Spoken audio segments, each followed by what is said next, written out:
अस्सलाम वालेकुम नाज़रीन, मां आहियां शुएब अली उमरानी ऐं तव्हां ॾिसी रहिया आहियो BR टाइम न्यूज़। सभ खां पहिरियों शामिल कंदासीं हीअ रिपोर्ट।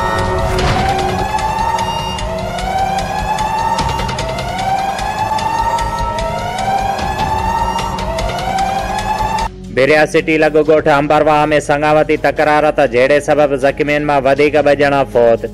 ॿुधायो पियो वञे त क़त्ल थियल टई हिक ई ख़ानदान जा पीउ पुट ऐं न्याणो हुया। लाश घर पहुचण ते कोहराम मची वियो। वधीक हिक ॼणे जी हालत पिणु ॻणती जोगी ॿुधाई पई वञे। टिनी जी जनाज़े निमाज़ अदा करण खां पोइ लाश नेशनल हाईवे ते रखी रोड ब्लॉक करे धरणो हयो वियो। अचण वञण वारी ट्रैफ़िक मुअत्तल, जेको DSP पहुची 2 कलाकनि बाद वारसनि खे जवाबदारनि खे गिरफ़्तार करण जी यकीन दहानी ॾियारे खोलियो वियो। वज़ीर आज़म इमरान ख़ान चयो आहे त आलमी बिरादरीअ ते वाज़े कयां थो त भारत फॉल्स फ्लैग ऑपरेशन कयो त मज़बूत रद्द अमल ईंदो। पाकिस्तान मुंहंतोड़ जवाबु ॾींदो। भारत फॉल्स फ्लैग ऑपरेशन जी ग़लती बि न करे। वज़ीर आज़म इमरान ख़ान ख़बरदार करे छॾियो। हुन चयो त सिर्फ़ हिन साल भारत LOC ऐं वर्किंग बाउंड्रीअ जूं 3000 ख़िलाफ़ वर्ज़ियूं कयूं। भारत ॼाणी वाणे शहरनि खे फायरिंग जो निशानो बणायो। वज़ीर आज़म जे मुबसरनि खे गाॾियुनि ते फायरिंग जी सख़्त लफ़्ज़नि में मज़म्मत। चुल्हनि मां गैस गाइब, औरतुनि खे रद बचाव में मुश्किलातूं। कराचीअ जे मुख़्तलिफ़ इलाइक़नि में गैस लोड शेडिंग माण्हुनि जे लाइ मुश्किलातूं वधाए छॾियूं। कराची, लियारी, लांडी, कोरंगी समेत केतिरनि ई इलाइक़नि में गैस जी बंदिश। पिशावर जे मुख़्तलिफ़ इलाइक़नि में गैस जो घटि प्रेशर ऐं किल्लत। सूबाई वज़ीर सईद गनीअ जी वफ़ाक़ी हुकूमत ते छिती तनक़ीद। हुन चयो त पोएं दफ़े गैस जे बहिरान जो इल्ज़ाम हुननि सिंध ते लॻायो, जंहिंखे गैस लाइन जी इजाज़त मिली वई। गैस लाइन विछाई वई। अॼु बि सिंध में गैस जो बहिरान आहे। हुकूमत गैस जा कार्गोज़ दुनिया भर में सभ खां महांगा वरिता आहिनि। वज़ीर आज़म जॾहिं बि नोटिस वठंदो आहे, हमेशह शयूं महांगियूं थी वेंदियूं आहिनि। हुन चयो त हिन खे लॻे थो त वफ़ाक़ सूबनि खे पालींदो आहे, पर सूबा मुल्क खे हलाईंदा आहिनि। सूबा कमाईंदा आहिनि, तॾहिं इस्लामाबाद हलंदो आहे।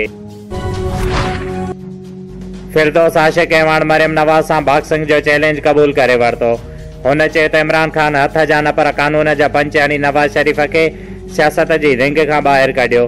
कानून जे पंचुनि सां नॉट आउट थी करे पिज़ा सां हम कलाम थी रहियो आहे। हुकूमत नवाज़ शरीफ़ खे वापसि आणण लाइ बरतानवी हुकूमत सां कानूनी राब्ते में आहे। 31 तारीख़ बि ईंदी, इस्तीफ़ा बि ईंदा, लॉन्ग मार्च बि थींदो, सिलेक्टेड ऐं जाली वज़ीर आला पोइ घर बि वेंदा। नून लीगी रहनुमा उज़मा बुखारीअ जो रद्द अमल। हुन चयो त PDM जा 400 इस्तीफ़ा ईंदा। ॾिसंदासीं केरु उन्हनि ते ज़मनी इलेक्शन कराए थो। ॻोठ मलूक शर खेरो देरो जे रहवासियुनि पारां संदन ज़रई ज़मीन ते कब्ज़े करण जी कोशिश करण ख़िलाफ़ प्रेस क्लब नौशर फिरोज़ अॻियां एहतिजाजी मुज़ाहिरो। सैयद नजीब शाह, सैयद बुडल शाह, सैयद रमज़ान शाह ऐं ॿियनि दाहींदे चयो त अॻूणो MNA सैयद असगर अली शाह जे भाउ ऐं ॿिया असांजी 504 एकड़ ज़मीन ते कब्ज़ो करणु चाहिनि था, जंहिं ते हुननि आला इख़्तियारनि खां घुर कई आहे त खेनि इंसाफ़ ऐं तहफ़ुज़ फ़राहम कयो वञे। SSP लाड़काणो जनाब मसूद अहमद बंगुश ज़िले जे तमामु DSPs ऐं SHOs ऐं हेडमास्टर्स खे पंहिंजे ऑफिस तलब कयो, जंहिं बैदि समूरनि खे ज़िले अंदरि अमन अमान जी सूरत हाल खे बरक़रार रखण जी सख़्तीअ सां हिदायत कई। District नौशर Firoz police, Merapur police जवाबदार एहसान जोयो जे कब्ज़े मां बिना लाइसेंस पिस्टल ऐं गोलियूं हथ करे गिरफ़्तार करे वरितो। ऐं जॾहिं त CIA पुलिस जवाबदार अला बख्श चन्ने खे 20 लीटर शराब समेत गिरफ़्तार करे वरितो।